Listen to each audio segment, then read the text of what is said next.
தமிழ்நாடே கேள்விப்பட்டிராத அதிரடி விலை குறைப்பு சூப்பர் சரவணா ஸ்டோர்ஸ்.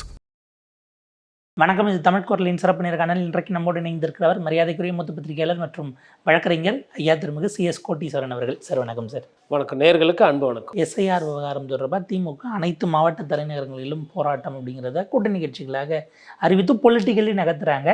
அதே நேரம் டோர் டு டோர் போகக்கூடிய BLOஸ்க்கு கூட தங்களுடைய கட்சிக்காரர்களையும் போக சொல்லி ஏஜென்சி அனுப்பியிருக்கிறாங்க. இன்னொரு பக்கம் அதிமுக அவங்க SIRக்கு ஆதரவாக நீதிமன்றத்துக்கு போயிருக்கிறாங்க. எலெக்ஷன் நோட்டிஃபிகேஷன் வந்தால் இது எல்லாமே மறைஞ்சிட்டு வேறு பரபரப்பு போயிடும்னாலும் கூட இப்போ இதை ரெண்டு பேருமே அப்ரோச் பண்ணுறது எப்படி பார்க்குறீங்க?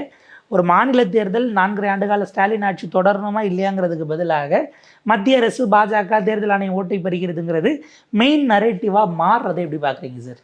ரொம்ப முக்கியமான ஒரு கேள்வி நீங்கள் வச்சுருக்கிறது. அதாவது இது வர்றது சட்டமன்றத்துக்கு உண்டான தேர்தல்.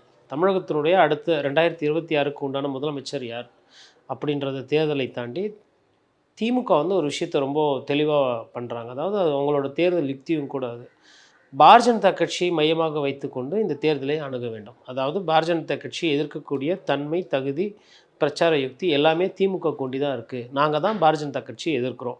நாங்கள் எதிர்க்கலைன்னா பாரதிய ஜனதா கட்சி இங்கே புற வழியில் வந்துடுவாங்க அப்படின்ற அந்த ஒரு பிரச்சாரம் என்பது அவர்களுக்கு நிறைய தேர்தலில் வெற்றி கொடுத்துருக்கு. It's been proven and tested correct formula. அதனால் அவங்க என்ன பண்ணுறாங்கன்னா வர தேர்தலுக்கும் அதே அவங்க ட்ரை பண்ணுறதுக்கு ஆயத்தமாக வராங்க. அதனால தான் பார்த்திங்கன்னா இந்திய எதிர்ப்பு, இல்லை கவர்னரோட அந்த கையெழுத்து போடாத பிரச்சனைகள், மத்திய அரசு ஒன்றிய பாஜகவை எதிர்த்து போராட்டங்கள், பணம் அவங்க கொடுக்க மாட்டேன்றாங்க போதிய அளவுக்கு அப்படின்ற இந்த பிரச்சாரங்கள் எல்லாமே மத்தியில் இருக்கக்கூடிய பாரதிய ஜனதா கட்சியை வைத்து தான்.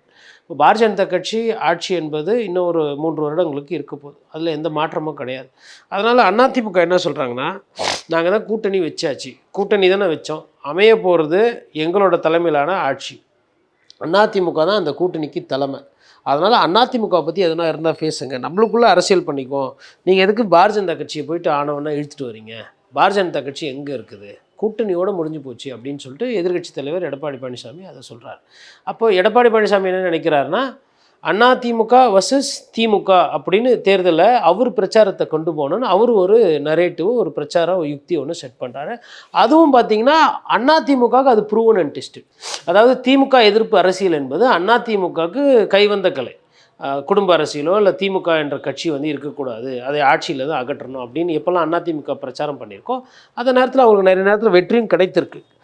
திமுகவுக்கும் பாரதிய ஜனதா கட்சியை எதிர்த்து போராடும் போது வெற்றி கிடைச்சிருக்கு. அப்போ இது ஒரு புது சிலபஸ் நம்ம பார்க்க போகிறது. அதாவது பாராளுமன்ற தேர்தலில் இதே சிலபஸ் நம்ம பார்த்தாலும் அதில் அதிமுகவுக்கு ஒரு பிரதமர் வேட்பாளரோ இல்லை அதிமுக வேட்பாளர்கள் பெரிய அளவில் பிரச்சாரமோ இல்லை எதுவுமே பண்ணலை. 10க்கு பாரதிய ஜனதா கட்சி தலைமையில் 3வது ஒரு அணி NDAல உருவாக்கப்பட்டது. அப்படி இருக்கும்போது அந்த பிளவுபட்ட வாக்கு என்பது இருந்தது. ஆனால் கிட்டத்தட்ட NDA மாதிரியே இன்றைக்கி தாவேக்கா உருவெடுத்திருக்கு. அப்போது தாவேக்கான்றது அது ஒரு 3வது அணி. திமுக அதிமுக பிடிக்காதவங்க அதற்கு ஓட்டு போடலாம்.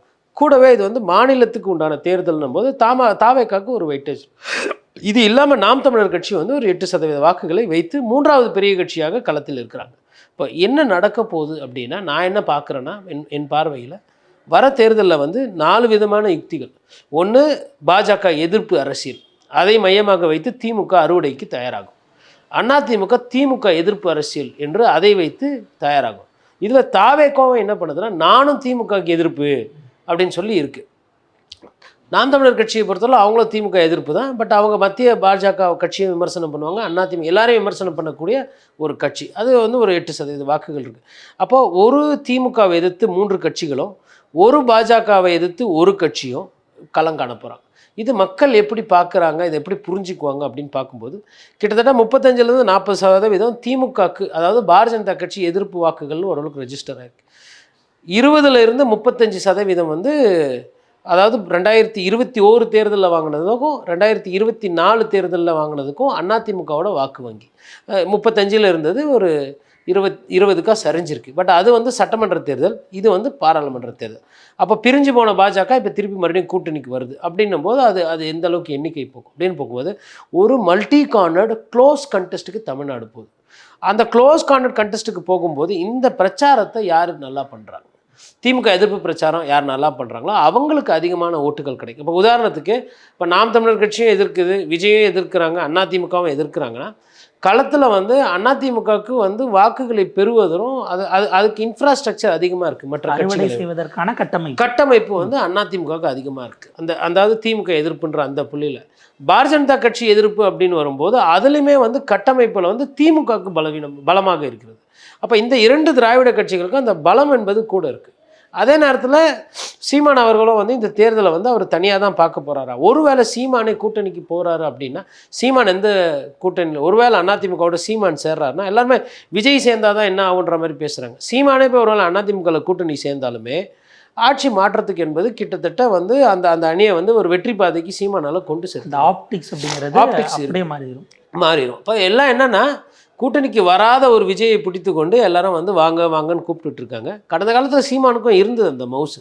ஆனால் அவர் நான் வரமாட்டேன், நான் தனியாக தான் போகிறேன்ற அந்த நிலைப்பாடில் அவர் தெளிவாக இருக்கிற காரணத்தினால அவருக்கு அந்த வசீகரமோ அந்த ஊடக வெளிச்சமோ கிடைப்பதில்லை. இப்போ நிறைய நேரத்தில் அந்த ஒரு கேள்வி வரும், ஏன் சீமான் இல்லை, ஏன் சீமான் அவர்களுக்கு முக்கியத்துவம் அங்கீகாரம் பெற்ற கட்சி 8% வாக்கு இருக்கு, கன்சிஸ்டண்டாக இருக்கு. ஒரு குறைந்தபட்சம் டிபேட்ஸ்ல பேனல் டிபேட்ஸ்ல பிரதிநிதித்துவம்ங்கிறது செய்தியிலையுமே வந்து அதிகமாக காட்டப்படுறது இல்லைன்ற அந்த ஒரு பேசுபொருளுக்கு அதுக்கு என்னன்னா அவருக்கு செய்யக்கூடிய அந்த அரசியல் தன்மை. இப்போ அவரே ஒரு கூட்டணியில் சேர்ந்து பேசுகிறாரு கொள்கிறாரு அப்படின்னும் அதனுடைய பார்வை வேறு மாதிரி இருக்கும். இல்லை குறைந்தபட்சம் அங்கே ஒரு 3-4 சட்டமன்ற உறுப்பினர்கள் ஜெயிக்கணும். மேபி வர தேர்தலில் அங்கே ஒரு 2-3 சட்டமன்ற உறுப்பினர்கள் குறைஞ்சபட்சம் ஜெயிக்கிறாங்க அப்படின்னா அப்போது நாம் தமிழர் கட்சி இன்னும் ஒரு மிகப்பெரிய பேசு பொருளாக மாறும். இப்போ விஜய் தாவேக்காவை பொறுத்தவரையிலும் இன்னும் நாட் ப்ரூவன், வாக்கு வங்கி எதையும் ப்ரூவ் பண்ணல. அவங்க என்ன அரசியல் கட்டமைக்கிறாங்கன்னா, நாங்கள் வந்து திமுகவை மாற்று பாரதிய ஜனதா கட்சியை எதிர்க்கிறோன்னு. ஆனால் பாரதிய ஜனதா கட்சி எதிர்ப்பு அப்படின்றது வந்து அது வெறும் ஒரு ஏட்டு அளவில் தான் இருக்குது. அது வந்து இன்னும் வந்து ஒரு முழுமையாக அதை வந்து அவங்க ஃபாலோ பண்ண மாதிரி தெரியல. தாவேக்காவோட திமுக எதிர்ப்பே ஆன் கிரவுண்டுக்கு போயிடுச்சான்னு ஒரு கேள்வி இருக்குது. அதுவுமே காத்திரமான அறிக்கை லெவலில் தானே இருக்கா, கிரவுண்டில் ஹெட் டு ஹெட் இன்னும் வரலன்னு ஒரு இல்லை. அது விமர்சனம் இல்லை, விமர்சனத்தை தாண்டி அவங்க நடவடிக்கை அப்படி தானே இருக்குது. அவர்கள் வந்து வெறும் அந்த அரசியல்ன்றது அறிக்கையிலையுமே அவங்களுக்குள்ளே கூடி பேசிக்கொள்வது. அதுக்கப்புறம் ஒரு சிலர் இப்போ தான் அதுவும் ஒரு வாரமாக வெளியில் வந்து பேச ஆரம்பிச்சிருக்கிறாங்க, ஒரு 40 நாளுக்கு பிறகு. அதனால் அந்த ஒரு சூழ்நிலை வந்து தாவேக்கா வந்து இன்னும் கொஞ்சம் வெளியில் வரணும். இப்போ எல்லாருமே வந்து வாக்காளர் பட்டியலில் பேரை காணுன்றாங்க, இந்த ஃபார்மை ஃபில் பண்ணுறது கஷ்டன்றாங்க, இதற்கு வந்து ஆள் கூட வரணுன்றாங்க, போதிய அளவு இல்லை. இதில் தாவேக்காவோட நிலைப்பாடு என்ன? தாவேக்கா அட்லீஸ்ட் மக்களுக்கு உதவுறதுக்கு எதனா முகாம் போடுதா, இல்லை அவங்க கட்சியை சார்ந்த ஒரு 4 பேர் அந்த பிஎல்ஓக்கு கூட போயிட்டு ஒன்றும் பெருசாலாம் உதவி பண்ண வேணாம். படித்தவங்க யாருன்னா இருந்தாங்கன்னா இந்த ஃபார்ம் ஃபில் பண்ணி கொடுக்கலாம். நாளை பின்ன தப்பாயிடுச்சு அப்படின்னு சொன்னதுக்கப்புறம் பாரதிய ஜனதா கட்சி தமிழ்நாட்டில் வந்து வாக்காளர்கள் அதிகமாக சேர்த்துருச்சுன்னா நம்புற மாதிரியா இருக்குது. அவங்களுக்கு கடந்த தேர்தல் வரும் பூத்தில் உட்காரதுக்கே ஆள் இல்லை. அவங்க பூத் லெவல் ஏஜென்ட்டை சேர்க்கறதுக்கு இன்னும் பயிற்சியில் இருக்கிறாங்க. அப்படி இருக்கும்போது பாஜக வந்து நிறைய பேர் லட்சக்கணக்கான வாக்காளர்கள் இங்கே தமிழகத்தில் சேர்த்துட்டாங்க அப்படின்றது நகைச்சுவையான ஒரு பிரச்சார யுக்தி. அது இன்னொன்று, பாரதிய ஜனதா கட்சி வந்து இங்கே தமிழகத்தில் அது ஒரு செத்த பாம்பு தான். அதை வந்து நீங்கள் வந்து திமுகன்ற ஒரு இயக்கத்துக்கு வந்து அது வந்து ஒரு வலுவு சேர்க்குது பிரச்சாரத்துக்கு. இப்போ பாரதிய ஜனதா கட்சி கண்டு இல்லை அப்படின்னா திமுகவோட நிலைமை என்ன? அவங்களுக்கு வந்து பிரச்சனை. அது மாதிரி இப்போ அதிமுகவுக்கு திமுக இருக்கணும். இப்போ தாவேக்காக தான் வந்து இதை யாரை தேடுறது, யாரை எதிர்த்து அரசியல் பண்ணுறதுன்னு சொல்லிட்டு அவங்க பொசிஷனிங் பண்ணிகிட்டு இருக்காங்க. பட்டு பிரச்சாரத்தை தாண்டி அந்த கட்சியில் வந்து விமர்சனம் தான் அதிகமாக வந்துட்டுருக்கு. மக்களை சந்திக்கிறதில்ல அதாவது அந்த தொண்டர்கள் எப்படி இருக்காங்கன்னா, தங்களுடைய தலைவர் எதை செய்தாலும் அது சரி தான் செய்கிறாரு, நமக்கு நல்லது தான் அவர் செய்கிறாரு அப்படின்னு நினைக்கக்கூடிய அந்த மனோபாவத்தில். ஏன்னா ஜனநாயகனோட ஃபஸ்ட்டு சிங்கிள் ரிலீஸ் ஆனதுக்கான செலிப்ரேஷன்ஸு நம்மளால் பார்க்க முடியுதே தவிர எஸ்ஐஆருக்கு அவங்க எதிர்ப்பு தெரிவித்தாலும் கிரவுண்டில் என்ன பண்ணுறாங்கிற கேள்வியே அவங்களே பதிவு பண்ணாமல் இருக்கிறாங்கங்கிறது நம்ம கவனிக்க வேண்டியது. அவங்களுக்கு படம் மோகம். விஜய் அண்ணா வந்து படத்தில் எப்படியெல்லாம் கஷ்டப்பட்டுருக்காரு தெரியுமா? அவர் வந்து நல்லவர், அவர் வந்து நம்மெல்லாம் நல்லதுக்கு தான் செய்கிறாரு, உங்கள் மூஞ்சியை பார்த்து போர் அடிச்சிச்சு. அதாவது பேசினதே திருப்பி பேசுகிற அந்த டெம்ப்ளேட்டு தான். ஒரு மக்கள் பிரச்சனையோ இல்லை ஒரு விஷயத்துக்குள்ளே போய் உதாரணத்துக்கு ஒரு உதாரணம் காட்டி பேசுறது அப்படின்றது அவர்களுக்கு பாவம் தெரியவில்லை. எண்ணனும் இல்லை தெரியாது. ஃபாலோ பண்ணனா கூட தெரியணும்ல உங்களுக்கு. இப்போ உதாரணத்துக்கு இப்போ பெட்ரோல் டீசல் விலையை பற்றி பேசணும் அப்படின்னா அது மக்களுக்கு பயன்படக்கூடிய ரொம்ப முக்கியமான ஒரு விஷயம்.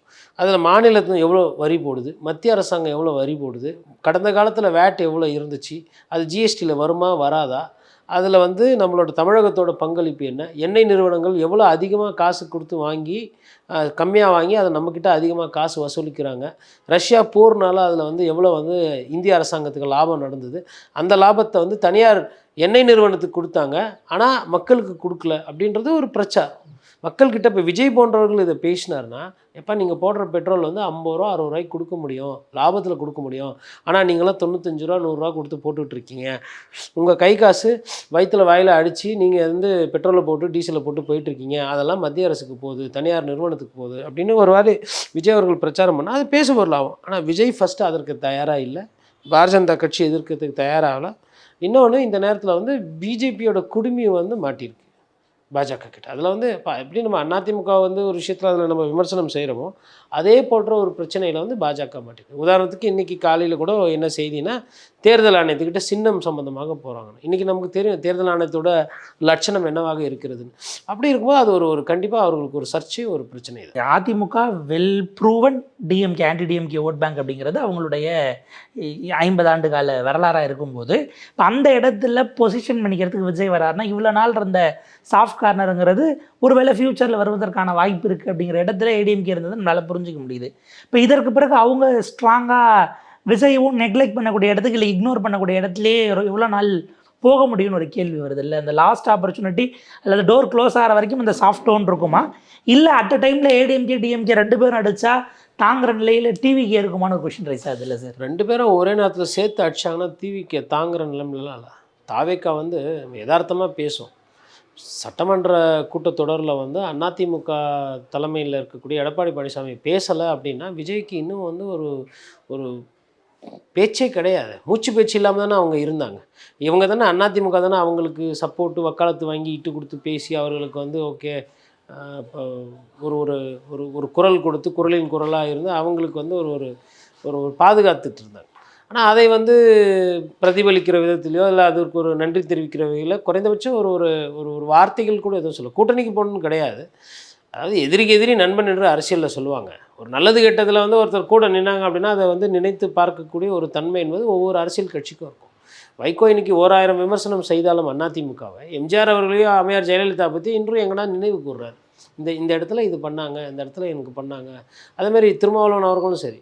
பார்த்திங்கன்னா இன்றைக்கி இருக்கிறது கூட்டணியில் வந்து திமுக, அதிமுக எதிர்த்து தான் ஓட்டு போட போகிறாங்க. ஆனால் அதிமுக தலைமை பண்பில் இருந்தவங்க அவங்களுக்கு அவங்க வாழ்க்கையில் எதனா ஒன்று பண்ணியிருந்தாங்கன்னா அதை நினைவு கூற தவறுது. இது வந்து ஒரு நாகரிகமான பண்பு. அது அந்த பண்பு எதுவுமே இல்லாமல் வெறும் ஒரே ஒரு விஷயம் திமுக எதிர்ப்பு அப்படின்ற அந்த ஒரு விஷயத்தை வைத்து அதை வேறு எந்த அரசியலும் பண்ணாமல் வேறு எந்த உழைப்பு வேர்வை எதுவுமே இல்லாமல் இதை வைத்து ஜெயிச்சிடலாம் அப்படின்னு அவங்க ஒரு கணக்கு நினைக்கிறாங்க.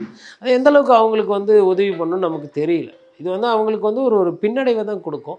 அதை தாண்டி அவர்களுக்கு வந்து ஒரு வியூகம் என்பது திமுக எதிர்ப்பை தாண்டி எந்த வியூகமும் இல்லை.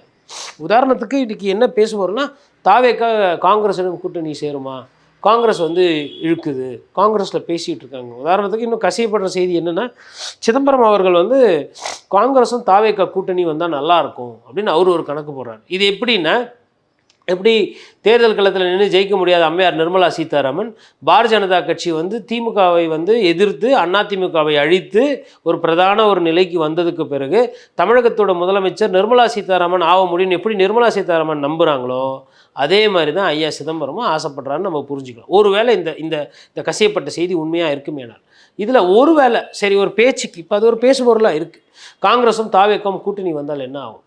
காங்கிரஸும் தாவேக்காவும் கூட்டணி வந்தால் திமுகவுக்கு அது இறங்குமுகம். திமுக வந்து தோற்பதற்கு கூட வாய்ப்பு இருக்கும். அது ஏன் அப்படி நம்ம சொல்கிறோம் அப்படின்னா, காங்கிரஸ் கட்சிக்கு என்று கன்னியாகுமரி, ராமநாதபுரம், ஓரளவுக்கு வந்து திருச்சி, இந்த தென் மாவட்டங்களில் வாக்கு இருக்குது.